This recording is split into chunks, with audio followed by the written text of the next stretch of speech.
Muy buenos días, sea bienvenido a Líderes de Opinión, un programa que analiza los problemas sociales llevados hasta las últimas consecuencias. Líderes de Opinión, del Grupo FM.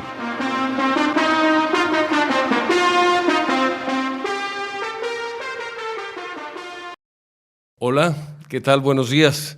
Es un gusto que estén con nosotros, escuchándonos en esta mañana. Bienvenidos a su programa Líderes de Opinión. Soy Francisco Ávila Camberos para servirles, conduciendo esta mañana este programa. Y tenemos hoy un invitado especial. Está con nosotros el ingeniero Edmundo Miguel Vallejo Venegas. Él es ingeniero químico por la Universidad Autónoma Metropolitana. Tiene una maestría en Ciencias de Ingeniería Química de la Universidad de Notre Dame y tiene una maestría en Administración de Empresas de la Harvard Business School. Para nosotros es un gusto que estés con nosotros, Edmundo. Muchísimas gracias por la invitación, que va al contrario. Te agradezco. Gracias por estar aquí para poder platicar con nuestro amable auditorio. Veo que tienes otros diplomados, que es diplomado en Estrategia e Innovación por la Saïd Business School de la Universidad de Oxford, y también tienes un programa de alta dirección, el AD2 del Instituto Panamericano de Alta Dirección de Empresas, el IPADE. Así es. Él es maestro del IPADE, viene a dar una clase aquí, precisamente a Veracruz, y aprovechamos su presencia para poder tener la oportunidad de platicar con él y que nuestro amable auditorio se empape de los temas que se manejan en el IPADE, que son temas de interés general, donde se habla de valores, donde se habla de innovación, donde se habla de la responsabilidad social de las empresas. Pero entremos en materia, si te parece bien. Me parece muy Quisiera bien, que nos platicaras algo de tu vida, de dónde eres, dónde naciste, en qué año, cuál es tu trayectoria en la escuela, qué estudios has adquirido y algún otro comentario adicional que quisieras agregar. Cómo no, sin Adelante. duda, Francisco. Y otra vez te agradezco muchísimo a ti y a tu auditorio esta oportunidad. Es una experiencia nueva para mí. Te agradezco mucho este espacio. Yo soy de la Ciudad de México, soy el mayor de 5 hermanos. Yo estudié en la Universidad Metropolitana, que es una universidad pública allá en la Ciudad de México. De hecho, soy la primera generación de la UAM.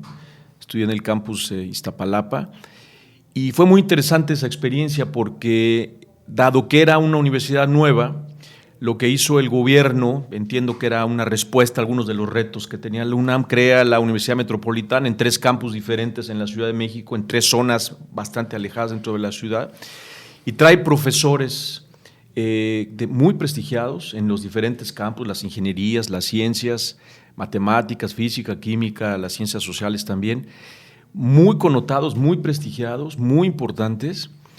Entran a la UAM de tiempo completo, como investigadores y como académicos, y pues reconozco que un reto que tenían ellos era que no tenían a quién darle clase más que a nosotros, que estábamos empezando. Entonces, por más que ellos intentaban bajar su nivel, pues por supuesto que no podía, y por más que hacíamos nosotros un esfuerzo sobrehumano para acercarnos un poquito, tampoco podíamos. Pero creo que en todas esas primeras generaciones creó un gusto por el tema académico, un gusto por el tema del conocimiento, directa e indirectamente a través de esas dinámicas. Convivimos muchísimo con los profesores y yo creo que eso sembró el gusano de la academia y del estudiar y el prepararse en muchísimos de nosotros. Yo estoy muy agradecido con esta oportunidad que me dio la UAM. Y de ahí pues crecí bajo las bases que tú ya mencionaste en otros programas también. El tema del deporte para mí, para mi familia siempre ha sido importantísimo. El deporte, fútbol, béisbol, softball, diferentes, correr, en fin, también nos enseñó la importancia del trabajo en equipo. Y entonces seguimos muy de cerca muchos deportes, algunos practicando y otros siguiéndolo. Creo que ha sido una parte importante también. Trabajé 30 años en el mundo corporativo, en diferentes empresas, pero siempre tuve muy claro que algún día iba a intentar el mundo académico. Siempre me gustó estudiar, siempre me gustaron los libros y más bien mi duda era cuál era el momento correcto. Y hace 7 años toqué la puerta del IPADE, amablemente el IPADE me dio esta oportunidad y tengo 7 años metido en diferentes temas y el tema que más me ha me ha permitido seguir desarrollándome, creciendo, aprendiendo el tema de innovación. En el IPADE me ha abierto esta puerta, creamos algunos programas y bueno, pues eso me ha enfocado también, me ha metido este tema de la innovación. Es muy interesante porque yo creo que parte del compromiso que tienen quienes estudiamos una profesión y tenemos la oportunidad de ejercerla es que llegado el momento hay que transmitir esos conocimientos, de lo contrario esos conocimientos se pierden. Esa experiencia, esas vivencias que son a veces interesantes o muy interesantes y además pueden servir de testimonio para personas que van en esa dirección, ese camino, para que vean que sí es posible lograr metas importantes, pues no habría forma de comunicarlas. Y a través de la docencia, a través de la academia, esto se puede lograr muy bien. Yo quisiera hacer un comentario porque es impresionante la experiencia directiva que tiene el ingeniero Edmundo Vallejo. Miren, él, por ejemplo, ha estado en ingeniería de proyectos en Industria Resistol, ha estado en mercadotecnia en Procter & Gamble de México, ha estado en la consultoría McKinsey como asociado. Eso fue en Lisboa, Portugal. Ha estado en mercadotecnia en distintas empresas en desarrollo de negocios. Ha tenido cargos en General Electric. Fue presidente y director general de General Electric en México y además presidente y director general de General Electric en América Latina. Es impresionante el currículum y además quiero comentar que es miembro de consejos de empresas muy importantes como Grupo Bimbo, Grupo Marnos, en fin, una serie de empresas muy grandes, muy conocidas, que de alguna manera él atiende a través de ser consejero. Y yo creo que hay muchas vivencias, muchas experiencias que nos podías narrar, que nos podías compartir. ¿Podías compartirnos algunas? Por ejemplo, sé que eres consejero también de la revista Este País. Sí, la revista Este País es una revista que fundó Federico Reyes Heroles y otros amigos hace 23, 24, de hecho creo que van a cumplir 25 años muy próximamente. Y es una revista que tiene un tinte pues muy intelectual, tiene una parte cultural también importante, pero siendo consejero de la revista, que es una revista mensual, tuve oportunidad de convencer al consejo de permitirme darle forma a una columna que tengo.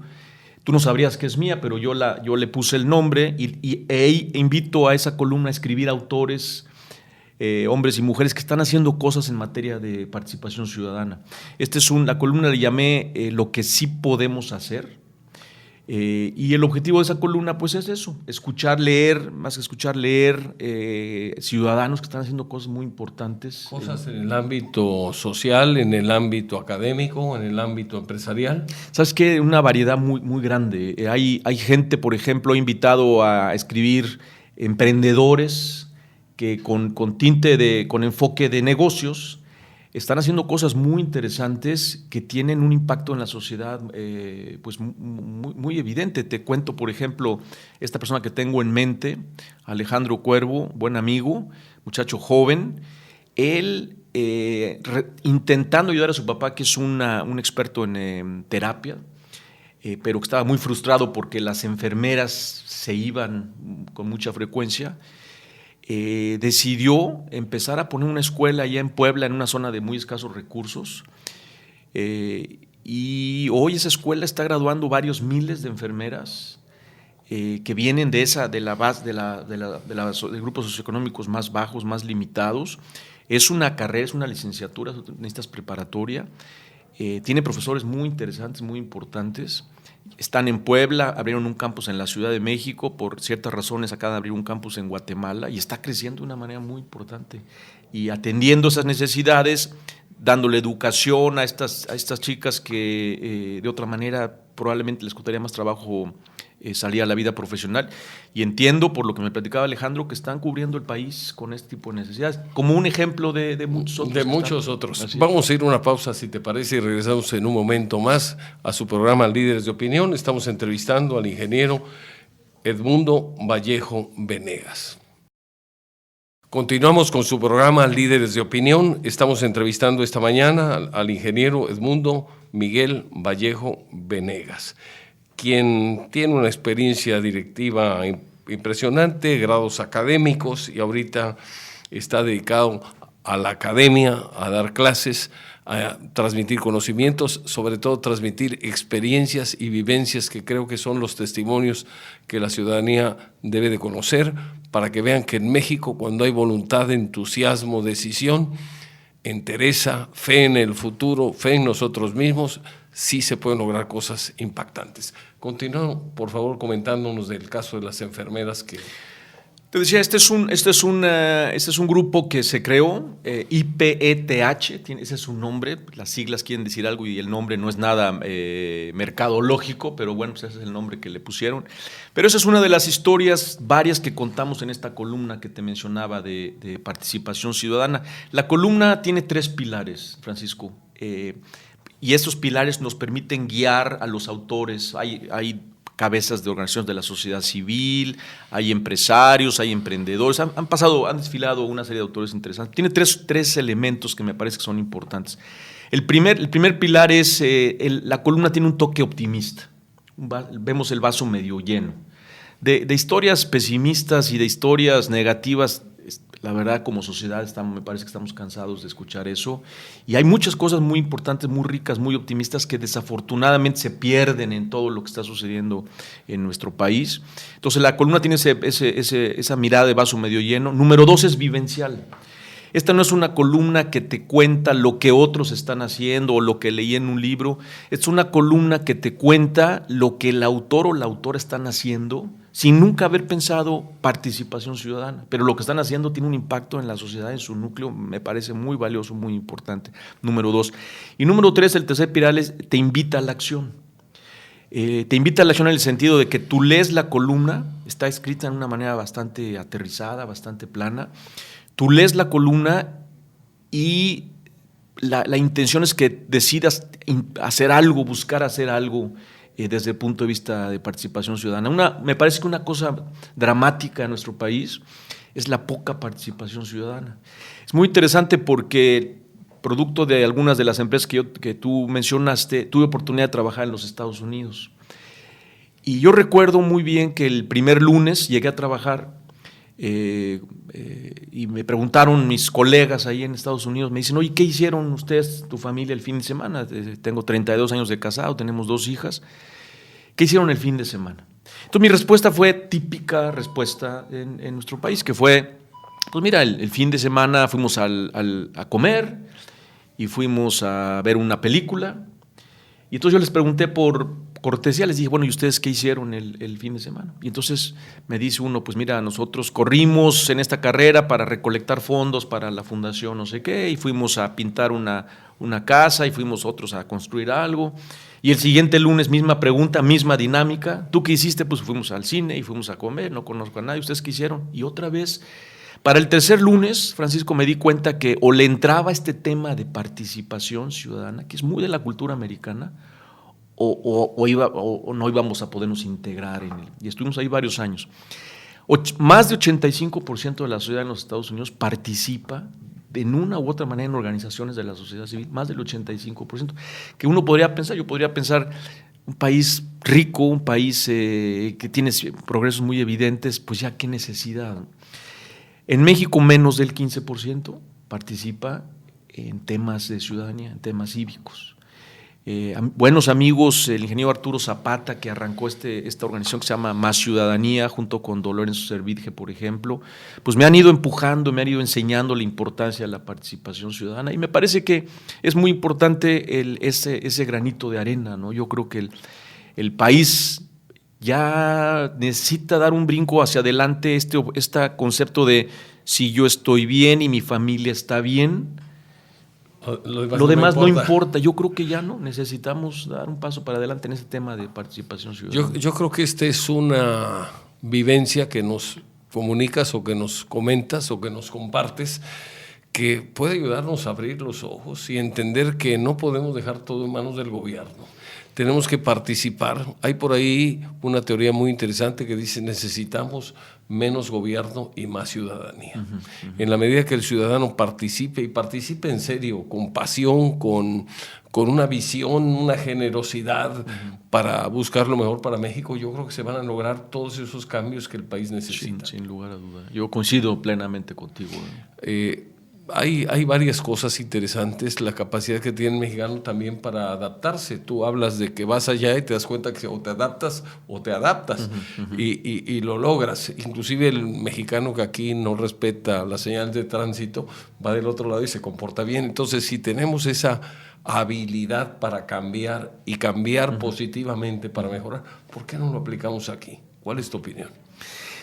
Pues mira, yo creo que por un lado, generacionalmente hemos vivido con esta idea que mencionaba hace un momento de muy encerrados en nuestro círculo personal, nuestro círculo familiar. Y bueno, presumimos, y yo creo que con razón presumimos de la solidez de estos núcleos familiares, ¿no? Yo creo que cuando salimos y comparamos, contrastamos con otras culturas, con mucho orgullo hacemos referencia a la importancia de la familia en nuestro país. Yo creo que ese núcleo nos ha permitido llegar a donde estamos ubicados hoy como país. Pero como comentábamos hace un momento, Francisco, me parece que el país necesita dar ese paso, un paso más adelante, y eso quiere decir ya no es suficiente. Y hay que aprenderlo, porque no es que de repente un día crucemos o levantemos en la mañana y decidamos mágicamente que tenemos que participar como sociedad. Si no nos han involucrado nuestros padres, probablemente estamos haciendo un trabajo muy limitado con nuestros hijos, pues tenemos que ir dando pasos muy pequeñitos, ¿no? A cada uno de la manera que le corresponda y en la medida de sus posibilidades y de sus recursos, de sus tiempos, de su interés. Pero yo creo que hay que empezar muy despacito. Hay gente como tú que han participado en otro tipo de esfuerzos muy evidentes, de mucho más impacto, pero hablándole al ciudadano de a pie, como le llamo yo, ¿no? La gente que me rodea, yo, otros que somos ciudadanos de a pie, que no tenemos ese tipo de experiencia, me parece que hay que dar pasos muy pequeñitos, pero pasos muy pequeñitos multiplicado por millones, me parece que ese es el proceso que tenemos que seguir, ¿no? Hace rato decías que cada quien tiene que aplicar o aportar un granito de arena. Bueno, si esos granitos de arena fueran cada hora, serían 24 granitos de arena por mexicano. Y somos 110 millones o más. Entonces imaginémonos nada más lo que se podía lograr en beneficio del país si todos jaláramos juntos, si todos fuéramos en una dirección similar, si todos trabajáramos con entusiasmo. Pero eso creo que es una cuestión que tiene también que ver mucho con la cultura.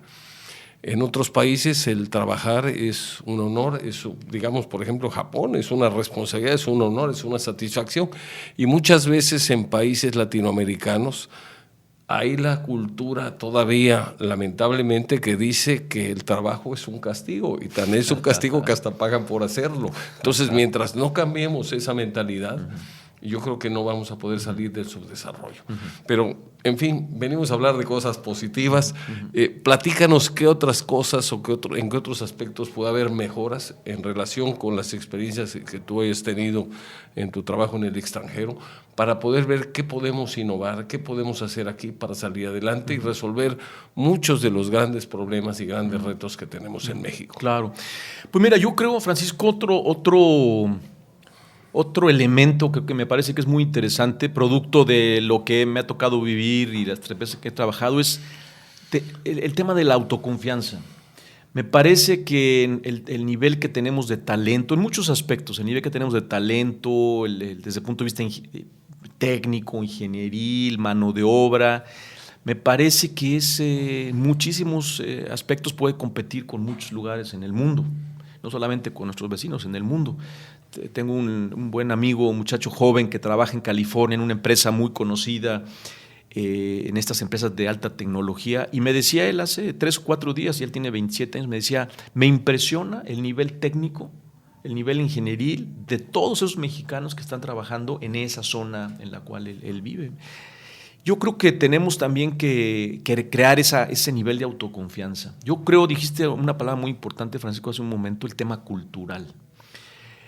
Y yo le atribuyo parte de ese reto de romper ese falta de confianza en muchos aspectos a la cultura jerárquica que prevalece en nuestro país. Jerárquica desde el punto de vista educacional, desde el punto de vista profesional, desde el punto de vista religioso, desde el punto de vista académico. Jerárquico en el sentido de que la cabeza me va a decir qué tengo que hacer, ¿no? Jerárquico en el sentido de hay una autoridad que tengo que respetar y yo no puedo atreverme a levantar la mano y poner mis ideas en la mesa porque la jerarquía arriba es quien me va a decir y es quien tiene todas las... A lo mejor la jerarquía no me deja expresarme, o a lo mejor la jerarquía estaría dispuesto a oírme, pero yo por prejuicios pienso que no me va a escuchar y entonces no me manifiesto. Vamos a platicar más del tema porque es muy interesante. Vamos a platicar después de una breve pausa. No se vaya, seguimos en su programa Líderes de Opinión. Continuamos con su programa Líderes de Opinión. Estamos entrevistando esta mañana al ingeniero Edmundo Miguel Vallejo Venegas. Él es profesor del Instituto Panamericano de Alta Dirección de Empresa y está en Veracruz porque es maestro que viene a impartir una clase al curso que está dando el IPADE aquí en Veracruz. Continuamos entonces hablando sobre las jerarquías. Continúa porque es un tema impactante. Bueno, mencionaste, en eso estábamos en este punto, cuando hiciste un comentario, déjame tratar de recordar bien cómo lo planteaste, Francisco. Dijiste, estamos hablando de las jerarquías. Mi punto era que somos una cultura de donde la jerarquía le damos un peso gigantesco. Y tú hiciste un comentario, decías, si la jerarquía te permite crecer o te está escuchando, o la jerarquía se está imponiendo, ¿no? Hacías una distinción interesante. Y sobre todo que a veces los prejuicios hacen que uno no se manifieste porque dice, a lo mejor a la jerarquía esto le afecta, a lo mejor me critican, a lo mejor me despiden, y bueno, entonces las ideas se las guardan, cuando debían de compartirse, manifestarse, expresarse, tomarse en cuenta y ver la forma de aprovechar lo bueno que esa propuesta pudiera tener. Sin duda. Yo creo, vamos a partir esa jerarquía que estamos imaginándonos tú y yo en dos grandes grupos, ¿no?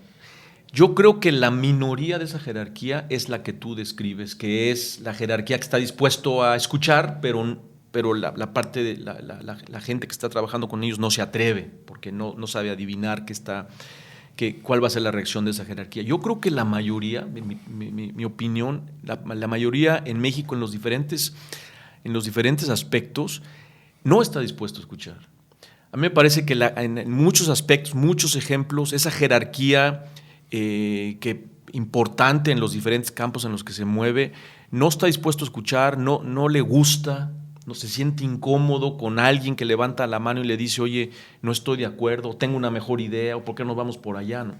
Me he inventado yo una etiqueta y por ahí identifico de repente con cierta frecuencia, le he llamado el síndrome del patrón. Eso más pensando en las empresas, ¿no? El síndrome del patrón, en donde pues es una persona, es un empresario exitoso, creció, acostumbrado a que su voz es la que manda, sus ideas son es la única. Es la única y encuentras con mucha frecuencia ese tipo de actitud. Y entonces ese tipo de actitud permea a lo largo de la sociedad en su día al día. A mí me parece que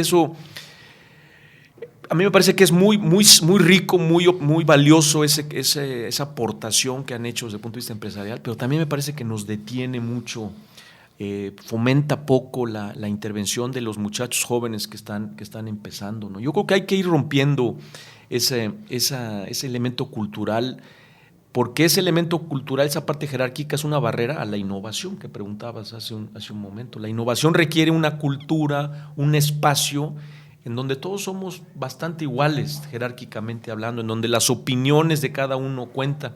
Yo estoy convencido que el que verdaderamente sabe, entiende el problema y verdaderamente conoce y tiene una idea muy clara de la solución, son la gente que está en el día a día abajo, en el campo. Hay un empresario aquí de Veracruz, muy visionario y muy exitoso, que me narraba en una ocasión, dice, ¿sabes quién decide qué vehículo vamos a comprar? ¿Qué tipo de vehículo vamos a comprar para mis tiendas? Porque no sé cuántos vehículos compra con bastante frecuencia. Y se lo decide el chofer, porque eres el que lo maneja, eres el que dice, este funciona mejor, este es más cómodo, este consume menos combustible, este es el que se descompone menos, este es el que lo puedo estacionar con mayor facilidad para entregar el reparto. Entonces los toma en cuenta y obviamente esa suma de ideas bien aprovechadas, pues suman al final, valga ser la redundancia, para llevar al éxito a esta empresa. Entonces, el escuchar es extraordinario. Hay que escuchar, aunque a veces las ideas no sean muy buenas, pero bueno, ya es labor del empresario filtrarlas para poder, para poder saber cuáles sí puede aplicar y cuáles no. Efectivamente. Y al final, la verdad es que es la suma de todas esas ideas, ¿no? De esa suma de ideas, unas mejores que otras y unas que pueden ser implementadas y otras no, pero es esa suma de esas ideas que vienen de la gente de abajo que me parece permiten caminar en la dirección correcta.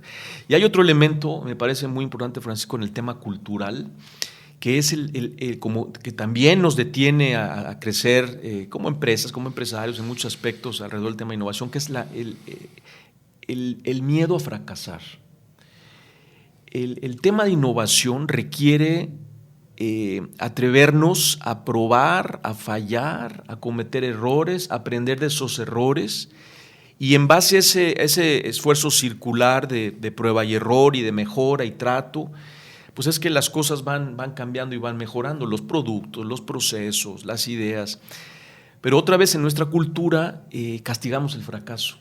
El otro día escuché, alguien hacía referencia a una persona que hace 17 años intentó crear una empresa o un negocio, le fue mal y me lo estaban contando con ese tono de crítica de esta persona que hace 17 años intentó un negocio y le fue mal.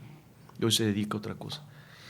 Yo estaba escuchando la historia, la anécdota, y yo decía, no, ¿en qué momento culturalmente perdonamos a esa persona que me parece fantástico que haya intentado? Y bueno, algo habrá aprendido de eso y pues ahora vendrá el siguiente reto, ¿no? Yo creo que de los errores podemos aprender y salir más fortalecidos, pero para eso necesitamos ánimo, necesitamos una visión diferente. El niño se cae, se levanta y sigue corriendo. Así es. El adulto se cae y a lo mejor se queda ahí para toda la vida. Vamos a ir a una pausa, si te parece, y regresamos en un momento más con su programa Líderes de Opinión. Continuamos con su programa Líderes de Opinión. Estamos platicando esta mañana con el ingeniero Edmundo Miguel Vallejo Venegas, profesor del IPADE. Estamos hablando sobre innovación, sobre el arte de caer y saberse levantar rápido y seguir. Hay una frase que dice en el tango, para los que están aprendiendo, dice: si te equivocas en el tango, olvídate, sigue bailando, no te detengas. Bueno, a lo mejor este criterio puede aplicarse a los emprendedores. Pero hablando de innovación, que es el tema que tú manejas en los cursos que das, platícanos qué es innovación y cómo podemos cada quien aplicar esa innovación en nuestra empresa, en nuestro negocio, en nuestra vida. Claro que sí, cómo no. Francisco, innovación es una ola. Innovación hoy está en boga en todo el mundo. Me parece que yo atribuyo a 3 elementos que le dan vida a esta nueva ola de innovación, que yo creo que es la ola más grande que ha existido me parece que en muchísimas generaciones, pero innovación es un proceso. Innovación no es un chispazo, una idea que de repente se ocurre y empieza uno a trabajar. Innovación requiere un proceso, requiere una metodología y lo que intenta es generar valor. Si estamos hablando del mundo negocio con fines de lucro, pues generar utilidad. Si estamos hablando de la parte de organizaciones de la sociedad civil, organizaciones sin fines de lucro, pues el valor social, ¿no? Pero la innovación lo que busca a través de un proceso, una metodología muy rigurosa, muy disciplinada, pues es crear ese valor. Y yo creo que esa ola que hoy es muy evidente en todo el mundo, en todos los temas, es producto del cambio demográfico. El tema demográfico, por ahí hay una consultora muy importante que dice que 60% del crecimiento en el mundo es relacionado con temas demográficos, por ejemplo, la mujer entrando a la fuerza laboral, los jóvenes entrando al trabajo, en algunas regiones del mundo la población envejeciendo, migración de la zona rural a la zona urbana. Todos estos fenómenos demográficos le dan vida al tema de innovación. El segundo gran tema es esta movilidad de la tecnología digital. El día que le dimos el poder a un individuo, independientemente de su grupo socioeconómico, estando en la zona más inhóspita rural en Guerrero, con el poder de su dedo, tomar una decisión en un de estos teléfonos que andan por todos lados, tomar una decisión, ese día puso contra la esquina a muchas empresas, a muchos negocios, porque el individuo está tomando decisiones y es un protagonista de la historia. Y el tercero, me parece que lo que sucedió en el 2007, 2008, 2009, esa crisis que sucedió, que fue ya está muy estudiada, pero las consecuencias pues las viviremos generacionalmente. Cuando empaquetas todo eso, pues obligó a las empresas a buscar nuevas maneras de hacer negocio, de crecer, porque los estándares anteriores ya no funcionaban. Entonces eso le ha dado vida a este tema de innovación, y me parece que abre puertas muy interesantes, muy valiosas para la sociedad en sus diferentes aspectos, ¿no? Pero me parece que la innovación hay que estudiarla, hay que entenderla, pero yo creo que es un camino muy valioso, muy importante para crecer. Yo creo que la innovación no debe nada más de aplicarse a la cuestión empresarial, tiene que aplicarse a la educación, tiene que aplicarse a los deberes y a los derechos de los ciudadanos para buscar tener mejores gobiernos, mejores autoridades, sobre todo gente más competente. Dicen que México es un país muy rico, pero está muy mal administrado. ¿Tú qué opinas?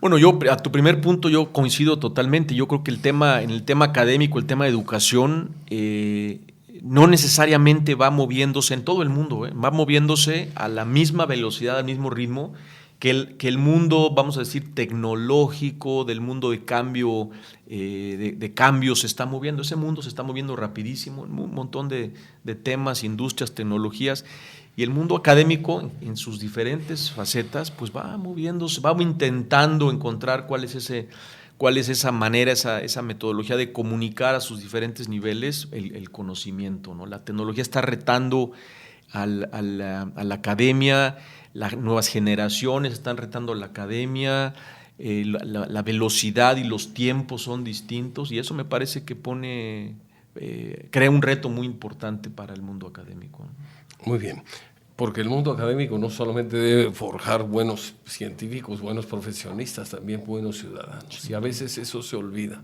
a veces eso se descuida. Sin lugar a no dudas. todo es tecnología, no todo es conocimiento, es también crear valores. Y lo mencionas muy bien, Francisco, y regresando a lo que hablábamos hace un par de cortes, tenemos que ser muy conscientes como ciudadanos, tú y yo y nuestros radioescuchas, muy conscientes de qué podemos aportar. Y cada uno en su nivel. A mí me parece, quizá el ejemplo es muy malo, pero a mí me parece que cuando vas manejando y el peatón quiere cruzar, a mí me parece que detenerse y dejarlo cruzar es un tema de ciudadanía. Entonces, si empiezas así, me parece que vamos creando esa conciencia, esa importancia de si yo estoy bien y mi familia está bien, ya no es suficiente. Ahora tengo que dejar cruzar al peatón. Mi labor social en la mañana, y te confieso que me levanta el ánimo cuando voy camino a la escuela en la mañana. Hay un punto en donde evidentemente se para un camión ahí y cruza mucha gente. Y a mí me da mucha pena ver cómo esa gente que está intentando cruzar una calle de 5 metros para tomar el metro, se ve que lleva ahí parados varios segundos o un minuto. Y nadie les da el paso. Bueno, mi labor es me paro y los dejo pasar. Y la gente me ve con incredulidad diciendo, no puedo creer que me dejó pasar. Pero además esa cortesía genera cortesía. Exactamente. Afortunadamente están cambiando un poco las cosas en México. Hay lugares, ya en Veracruz, por ejemplo, los automovilistas, no todos, pero sí una buena parte, te dejan pasar, te dejan cruzar cuando eres peatón. En algunas otras ciudades, inclusive en el interior del estado, se practica esto, y eso es una cortesía que hace sentir gratitud para quien cede el paso y genera una sinergia que me obliga, si alguien me cedió el paso a mí, me motiva, me obliga para que cuando yo sea el conductor haga lo mismo con los demás. Y se genera una cadenita. Sin duda. Importante. Y sabes qué también, Francisco, internamente hacia uno, porque uno como ciudadano de a pie, se empieza a dar cuenta que, oye, participar cívicamente no estuvo tan complicado. Y entonces empiezas tú a dar otro paso más hacia adelante, en cada uno en sus diferentes temas. Me preguntabas del mundo académico, los profesores del mundo académico tenemos una oportunidad maravillosa en cada una de las sesiones. Pero si empezamos con esos primeros pasos, eventualmente estamos aprovechando esas distintas oportunidades pues de hacer algo, sin esperar algo a cambio, pero me parece que es una parte de la responsabilidad. Yo creo que a lo mejor no esperamos algo a cambio, pero es como un boomerang, lo lanzas sí. Y tarde o temprano esa buena acción te va a llegar a ti y te va a tocar. Sí, coincido 100%. Y se va a volver un círculo virtuoso. Así es. Un tema importante, háblanos un poco de responsabilidad social del empresario. Bueno, justo en esta misma línea, yo creo que el empresario tiene una maravillosa oportunidad de este involucramiento ciudadano que empieza con sus empleados, empieza con la gente que le rodea, está rodeado de sus proveedores, de sus clientes. A mí me parece que el empresario tiene esa fantástica oportunidad de involucrarse y de tener un impacto alrededor del mundo en el que vive y en el cual tiene una influencia muy, muy clara. Yo creo que hay organizaciones, tú conoces muchas de ellas, organizaciones empresariales que van promoviendo esta actitud. Me parece que hay que empujarlo y debe de crecer con mucha más velocidad. Me parece no solamente la responsabilidad social desde el punto de vista de trato al empleado, al proveedor, al cliente, desde el punto de vista de transparencia, desde el punto de vista de corrupción. A mí me parece que el gran reto que tenemos como país, que lo hemos escuchado muchísimas veces, el tema de corrupción, y yo creo que dentro de esta sombrilla de responsabilidad social hay una oportunidad gigantesca para el empresario de poner un grano de arena enorme alrededor de ese tema, ¿no? Yo creo que hay mucho que hacer en nuestro país, es una de las grandes barreras a crecer, si no es que la más grande, y me parece que dentro de esa sombrilla de responsabilidad social, empresarial, me parece que hay una aportación gigantesca y hay que estar muy consciente de esto. Muy bien. Vamos a ir a una pausa y vamos a continuar ahorita con su programa Líderes de Opinión. Y la pregunta para las conclusiones es, ¿qué podemos hacer para mejorar a nuestra patria? ¿Qué podemos hacer como ciudadanos para mejorar nuestra patria? Regresamos en un momento a su programa Líderes de Opinión. Continuamos con su programa Líderes de Opinión. Estamos platicando esta mañana con el ingeniero Edmundo Miguel Vallejo Venegas. Él es profesor del IPADE. El IPADE es el Instituto Panamericano de Alta Dirección de Empresas. Edmundo, la pregunta de los 64,000 pesos. ¿Qué podemos hacer los mexicanos para mejorar a nuestra patria? Yo creo que es una pregunta, primero, gigantesca, segundo, buenísima, muy importante, muy rica para discusión. Yo creo, Francisco, mi punto de vista es que hay que empezar, hay que hacerlo de abajo para arriba. O sea, yo creo que cuando discutimos el país en los diferentes contextos, en los diferentes entornos, en los diferentes niveles, cuando discutimos el país desde el punto de vista económico, desde el punto de vista social, desde el punto de vista político, me parece que es poco lo que podemos hacer con la discusión.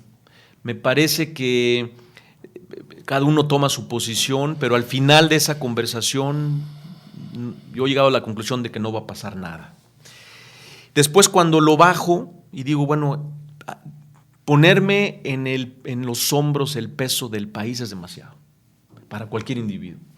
Y entonces lo bajo un poco y digo, bueno, a lo mejor discutamos la industria o la empresa en la que trabajo y qué puedo hacer al respecto. Sigo pensando que está muy grande el reto, ¿no? Un poquito más cercano, pero sigo pensando que es poco lo que puedo hacer al respecto. Y así voy bajándolo, Francisco, hasta que he llegado a la conclusión de que mejor empiezo como individuo. Mejor empiezo como individuo en donde digo, bueno, ahí sí que puedo yo hacer cosas. Mi acción, mi buena voluntad, mi entusiasmo, ¿se va a ver impactado y se va a poder medir al final como país? No, estoy muy chiquito como para que al final del camino diga, pues mira, aquí está lo que logré hacer con sus muy honradas excepciones. Pero la suma me parece que eso es lo que tendría un impacto muy importante, ¿no? Yo pienso en los radioescuchas, pienso en mi familia, pienso en los amigos y digo, si cada uno de nosotros en la medida de nuestras posibilidades tuviéramos esa aportación, entonces esa suma es lo que permitiría al país seguir creciendo. Un país muy rico, un país muy bien posicionado, un país con unas riquezas muy, muy evidentes en muchos aspectos, con además un nivel de talento y unas características desde el punto de vista de servicio y de aprendizaje muy valiosas.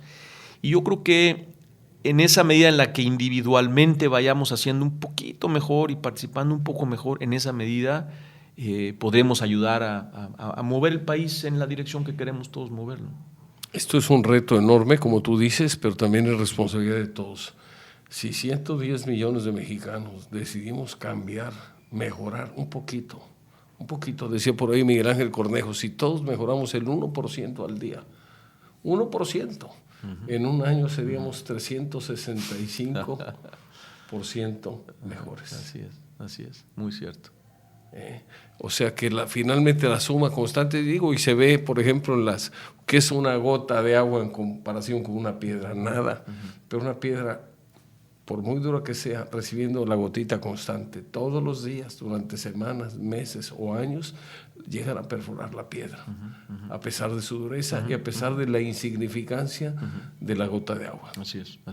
Todo es cuestión de querer, todo es cuestión de decidir, todo es cuestión, en mi opinión, de generosidad. Tenemos que llegar a entender que si no somos generosos y vemos por los demás, si vemos que tenemos una obligación, sobre todo los empresarios, por construir un mundo mejor, menos contaminado, con más oportunidades, con menos desigualdades, creo que estaremos cumpliendo con una obligación social y probablemente estemos aportando nuestro granito de arena para que esto cambie. Así es. Y si la ciudadanía participa, vota, protesta cuando están mal las cosas, por los cauces que la ley permite, obviamente, y apoya aquello que está bien, pues entonces se va a lograr esa gran transformación que necesitamos. Claro. ¿No te parece? No, yo coincido totalmente. Yo creo que el otro día unos buenos amigos colombianos vinieron a visitarnos a la Ciudad de México y me entusiasmó escucharlos, lo impresionado que estaban de ver el progreso de México en muchos aspectos. Tenían varios años de no visitar nuestro país y hicieron un recorrido y a veces tiene que venir ese externo para darnos más objetividad de lo que está pasando, esos logros, ese progreso. Y me parece que eso abre oportunidades muy importantes. Yo creo que la importancia de la preparación técnica, académica, profesional, en los diferentes elementos, me parece que es muy importante. Mi invitación a tus radioescuchas, y no solamente porque yo esté metido en el mundo académico, pero a seguirse preparando, a seguirse aprendiendo, a seguir educándose en los diferentes aspectos técnicos, sociales, humanísticos, porque el país tiene una presencia, un tamaño de mercado, una posición geográfica, me parece que nos va a dar muchos buenos sabores en las siguientes generaciones. Y yo creo que para la gente joven que está entrando a la fuerza laboral, me parece que hay oportunidades muy ricas, que a diferencia de mi generación al menos, en donde entramos a trabajar a las grandes empresas para ver que alguien nos dijera qué teníamos que hacer, me parece que el mundo de hoy le da una oportunidad a estos muchachos jóvenes de dejar su huella en las ideas y en los proyectos que ellos consideren que son valiosos, muy, muy importantes. Y además emprendiendo, que esa es otra beta que no se ha manejado durante muchos años. Muchos de nosotros esperamos llegar con alguien que nos contratara. Ahora no hay para contratar a tanta gente. Exacto. Tendrá la gente que generar su propio empleo. Exacto. Yo creo que los países crecen y alcanzan el nivel que alcanzan gracias a ese tipo de gente emprendedora que empieza a echar a andar y empieza a darle trabajo a otra gente, ¿no? Muy bien. Es ahí cuando los talentos se aprovechan bien. Así es. Edmundo, ha sido un gusto. El gusto que estés con nosotros. ¿Quieres hacer algún comentario final? Pues yo nada más agradecerte, Francisco, la invitación. Esta ha sido una oportunidad muy particular y he apreciado este espacio, este tiempo. Invitar a los radioescuchas a seguir trabajando. Tenemos un gran país. Hay que trabajar duro y soñar, atreverse a soñar. Yo creo que este sueño es el que nos permite levantarnos en la mañana y nos da dirección en nuestras actividades. Creo que esos sueños me parece que se hacen realidad, y pues mi invitación es a cada uno tener nuestro propio sueño y trabajar duro para lograrlo en la dirección que corresponde. Muchas gracias por la invitación. Y además, digo, ya para cerrar, como tú dijiste atinadamente, no tenerle miedo al fracaso. Así es. Muy bien. Sin lugar a duda. Pues ahí está la tarea. Muchas gracias, Edmundo. Francisco, un gusto muchísimas que hayas gracias. estado aquí. Un placer igualmente. Y gracias a ustedes por su atención. Nos vemos y nos escuchamos, Dios mediante, la semana próxima. Muchas gracias y buen fin de semana.